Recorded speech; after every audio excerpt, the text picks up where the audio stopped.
Pourquoi les gouvernements détestent les métaux précieux? Bonjour à tous.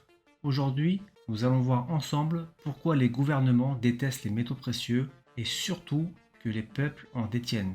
C'est en dehors du système. Cet argent n'est pas sur votre compte bancaire. Vous pouvez en disposer quand vous le voulez. Vous avez déjà essayé de retirer une somme entre guillemets importante de votre compte courant, par exemple 2000 euros. Déjà, ils vont vous dire désolé, nous n'avons pas une telle somme en agence. Ensuite, ils vont vous demander pour quel motif vous voulez retirer votre argent. Puis, ils vous feront remplir un formulaire.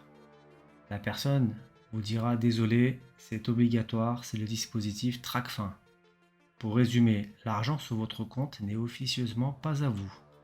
C'est une dette, tout simplement, que la banque a envers vous.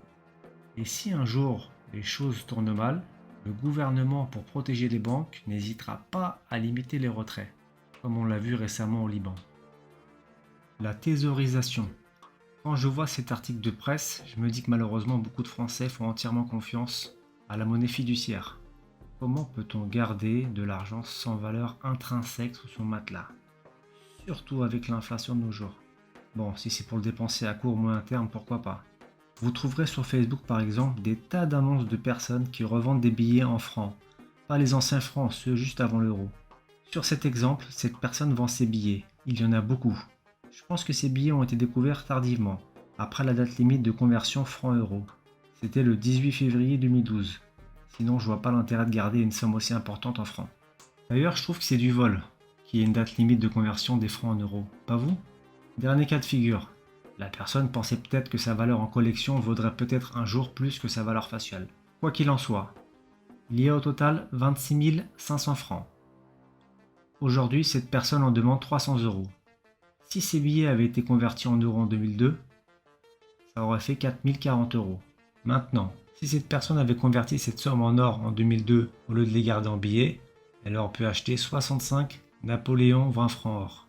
Voici le cours de cette pièce en 2002. Elle aurait pu donc les revendre en 2023 à 22 000 euros. 4040 euros contre 22 000 euros.